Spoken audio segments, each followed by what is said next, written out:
Bonjour à tous les troisièmes, j'espère que vous allez bien et que vous avez passé de bonnes vacances. Moi j'en ai profité pour vous préparer un nouveau sujet qui s'appelle autoportrait.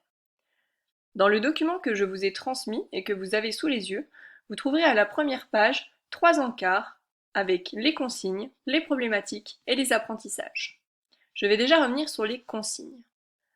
Je vous invite à les lire de votre côté, je vais simplement vous redonner ici quelques informations complémentaires. Dans ce travail, il s'agira donc de réaliser un autoportrait, c'est-à-dire un portrait de vous-même. Pour cela, vous imprimerez ou redessinerez la silhouette proposée dans ce document. Vous pouvez garder l'échelle qui est proposée, ou l'agrandir, ou la rétrécir. Vous découperez cette silhouette.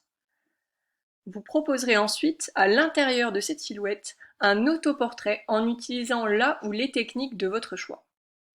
Vous pouvez mêler des éléments figuratifs comme des personnages, des objets, à des éléments abstraits comme des formes géométriques ou non, des couleurs, des gestes. Enfin, vous devrez mettre en scène votre silhouette dans l'espace et photographier cette mise en scène.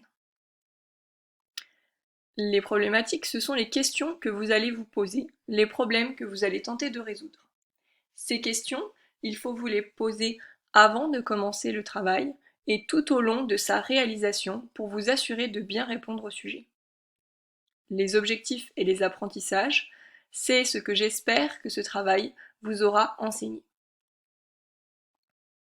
Sur la deuxième page, vous trouverez les références. Ces références sont toutes en lien avec notre sujet. Ce sont toutes des œuvres qui sont des autoportraits d'artistes. Je vous invite à bien les observer et à aller faire une recherche pour en savoir plus à leur sujet et mieux comprendre leur signification. Vous verrez là des autoportraits réalistes ou non, colorés ou non, avec des expressions particulières ou non, en photo, en peinture, etc. À la fin de cette page, vous trouverez un encart avec du vocabulaire. Ces mots de vocabulaire et leur définition sont à lire, comprendre et connaître.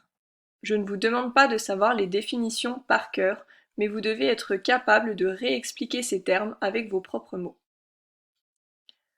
Enfin, la troisième page concerne l'évaluation. Ici, plutôt que de m'écrire une note d'intention, vous répondrez aux questions qui vous sont posées.